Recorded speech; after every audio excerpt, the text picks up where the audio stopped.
In this tutorial, we're going to be looking at the problem with back extension machines. Now I'm going to be using this one here, but obviously there are the seated ones with the pad that goes on top of the back that you go back, and the ones where you lie on your front and extend the spine. So where I'll be using this as the example, I'll hopefully be trying to link in and talking about back extension machines as a whole. If you are struggling with lower back pain, just click the link below, go through to my How to Overcome Lower Back Pain consultation and coaching, and we can get you on the road to recovery. The first problem with back extension machines is that they can isolate the lower back muscles. Now, when we come on to any lower back extension machine, be it the seated one, be it the lying one, or one like this, what most people will do is they will come down and then they will come up. Now, that's isolating the lower back muscles, but the lower back muscles, they don't work in isolation. So they use the muscles from the joints above and the joints below. Obviously, when we're in this position, what we're doing and what we're able to do is grab weights like kettlebells or plates. We can hold it across here and then we can load that much more. So we can really go after and use these bodybuilding principles of progressive overload to be able to challenge the lower back muscles. But what we find when we try and understand these muscles is they aren't like a bicep, they aren't like a quad, they don't work that way. So when we go about strengthening them in the same way, we don't get the same effect. And what we can do is we can get problems. And we'll talk more about the mechanics of the movement and flexion extension in the next part. But what we have to understand with the lower back muscles is that they are stabilizing and posture muscles. So if I take walking as the example, if I just put my hand on my lower back and I step forward, I can feel the change between each side. So every time I take a step, it changes from right to left. Now, with regards to back extensions, what I'm doing, and again, there is a place for this, is you can feel they're both on and they're rock solid because I'm hanging over, and so both sides of the spine have to work. But with regards to something as simple as walking, it goes from one side to the other. So it's not about being on and staying on, it's about that subtle timing of when it needs to come on. Because if they don't turn on properly, then we have a problem. Because they won't turn on and stabilize my spine and stabilize my posture. Then it can become a problem. So that's one of the problems that we don't get from here, because what we get from a back extension machine, be it a lying one of these, or one of the seated machines, is you get locked on and they stay on. So you've just got two muscles that are rock solid all the way through, rather than trying to get the subtle timing, which is going to stabilize the spine and maintain good posture. The second problem with back extension exercises or machines is the fact that you go through a flexion and extension cycle. Now, that flexion extension cycle on its own isn't the end of the world. If it's loaded, then it becomes a problem. So if I come into this position and I'm here, my low back muscles are rock solid. I then flex them and extend them. That is essentially a loaded flexion and extension cycle, which is a mechanism for disc herniation or disc bulging, or on a lower level or a more initial level for problems at the lower back. And that's something that can be avoided with other exercises. Now, it can be somewhat avoided here, but we have to understand how to do the exercise properly. So the only way we can avoid it here is by just hinging at the hip. So I'm maintaining this position and then here. So I'm not flexing the spine, I'm flexing the hip and using my glutes, which kind of goes back to what I was talking before in the fact that they don't work in isolation and they then start to look like other exercises, which we're going to talk about in the next part.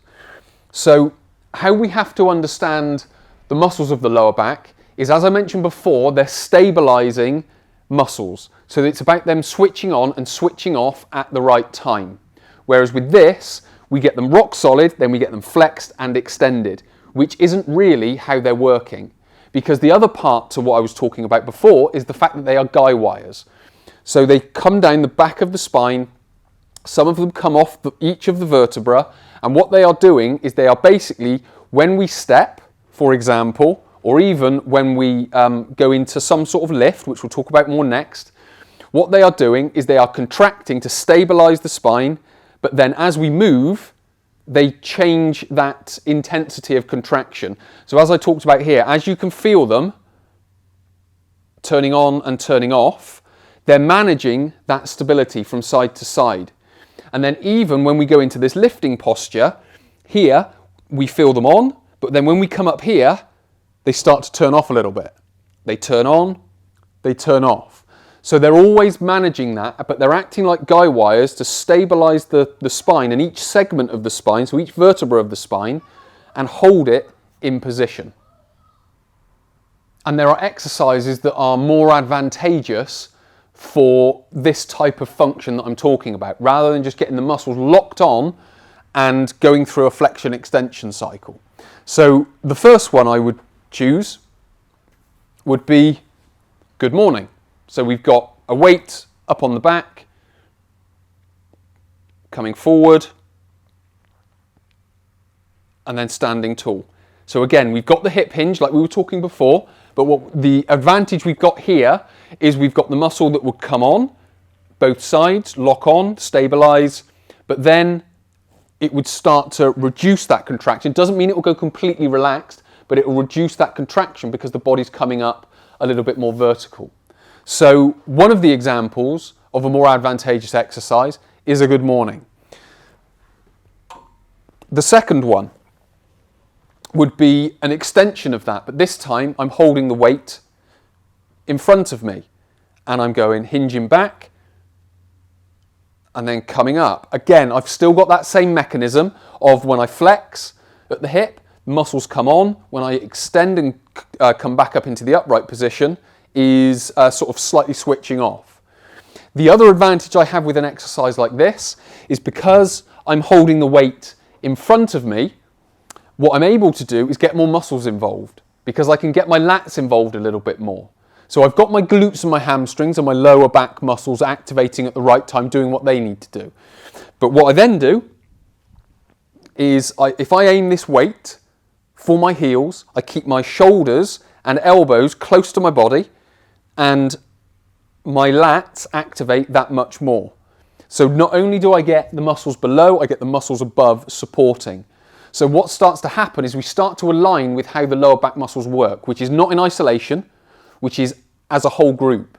So we've got, yes, the lower back muscles working, we've got the lats working, and we've got the glutes working as well.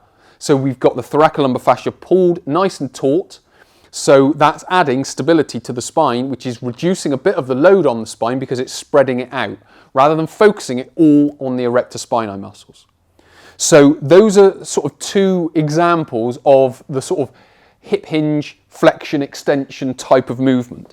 The other one is suitcase carry. So I can be in that position. So again, what I can feel if I put my fingers here, again, as I step, I can feel the changing in load. Again, if I come here, I can feel the changing in load as I'm walking through. And then the fourth one would be a farmer's carry. So I would just have two weights, one in either hand, and again, I would be walking forward. Because again, as we go from one leg to the other leg, that ratio of the amount that it's got to work will start to change. So with regards to the problem with them is the fact that they isolate the muscles and they go through the flexion and extension cycle that most people do. In the final part, I'd just like to categorize populations that would find it less advantageous and more advantageous. If you have a bad back, do not do any type of back extension, because if you have a flexion or extension trigger in your lower back, this will be essentially adding to the problem. So you may have been told you need to strengthen your lower back, but this isn't going to be the way to do it, because you're going through the flexion extension cycle, which is potentially triggering the back. You're going to be adding a lot of compression around the spine to a damaged spine, let's say, and it's going to be making in some respects, it's going to be making the problem worse, because you're triggering the problem. So you're creating it. So as I've mentioned, more advantageous exercises are going to spread that load out. So you're going to be using the glutes, you want to be using the lats to spread that out. Use the thoracolumbar fascia to spread that out. And also, it's not going to be compressing around the spine. You're going to be, again with the suitcase carriage, you're going to be changing from side to side. Now, if you have a completely healthy back, then there could be a time to use it. I still wouldn't use the flexion extension cycle. I would use it more as that hip hinge.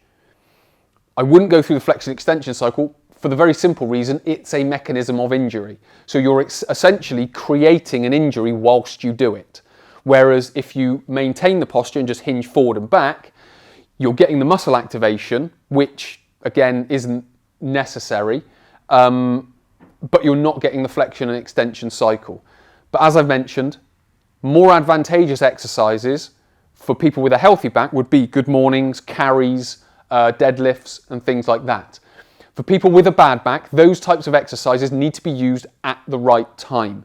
So it may not be in the initial stages of your rehabilitation, it may be later on. So it's not to say that they are bad, it's just that they might be not so useful early on. So it's understanding that.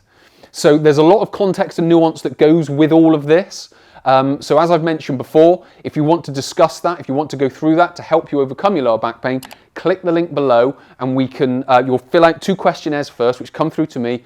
Then we'll set up the consultation, we'll go through it, where I'll just be asking you more questions about it, so I can then set you up with the most advantageous program based on all the information that you've told me. So many thanks for watching. I'm Chris from Christopher Hall Training. I'll speak to you in the next tutorial.